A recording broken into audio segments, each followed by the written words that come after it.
দেশজুড়ে জেঁকে বসেছে শীত। এরই মধ্যে মৃদু শৈত্যপ্রবাহ বইছে 4 জেলায়।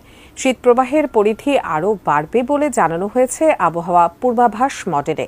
শীতের এমন পরিস্থিতির মধ্যেই বঙ্গোপসাগরে একটি লঘুচাপ সৃষ্টির শঙ্কা রয়েছে বলে জানিয়েছে আবহাওয়া অধিদপ্তর।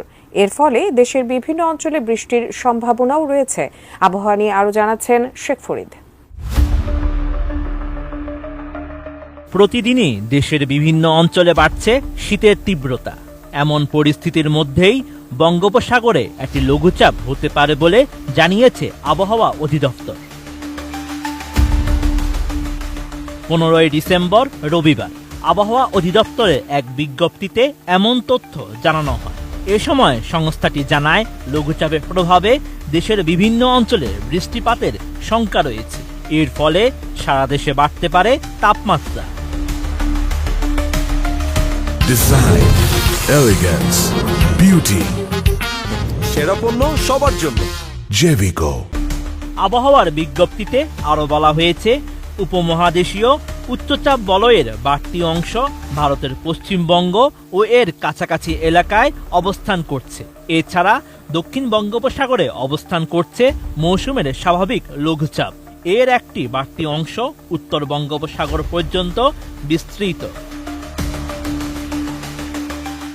এমন পরিস্থিতিতে আবহাওয়া অধিদপ্তর জানায়, আগামী 24 ঘন্টার মধ্যে দক্ষিণ পূর্ব বঙ্গোপসাগরে একটি লঘুচাপ সৃষ্টি হতে পারে। লঘুচাপের প্রভাবে আগামী 48 ঘন্টা অস্থায়ীভাবে আংশিক মেঘলা আকাশ সহ সারা দেশের আবহাওয়া প্রধানত শুষ্ক থাকতে পারে।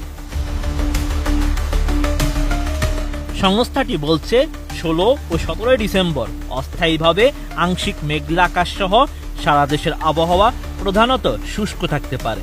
মধ্যরাত থেকে সকাল পর্যন্ত দেশের কোথাও কোথাও হালকা থেকে মাঝারি ধরনের কুয়াশা পড়তে পারে। সারা দেশে রাত এবং দিনের তাপমাত্রা সামান্য বাড়তে পারে।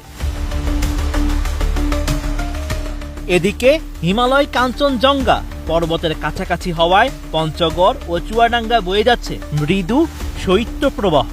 এটি আগামী 24 ঘন্টা অব্যাহত থাকতে পারে। চুয়াডাঙ্গা ও পঞ্চগড়ের তেঁতুলিয়ায় 15 ডিসেম্বর দেশের সর্বনিম্ন তাপমাত্রা রেকর্ড করা হয়েছে 9.3 ডিগ্রি সেলসিয়াস। এর আগে 14 ডিসেম্বর পঞ্চগড়ের তেঁতুলিয়ায় সর্বনিম্ন তাপমাত্রা রেকর্ড করা হয় 9.4 ডিগ্রি সেলসিয়াস। আর গত 13 ডিসেম্বর সর্বনিম্ন তাপমাত্রা 8.4 ডিগ্রি সেলসিয়াস রেকর্ড করা হয়। শেখ ফরিদ, এটিএন।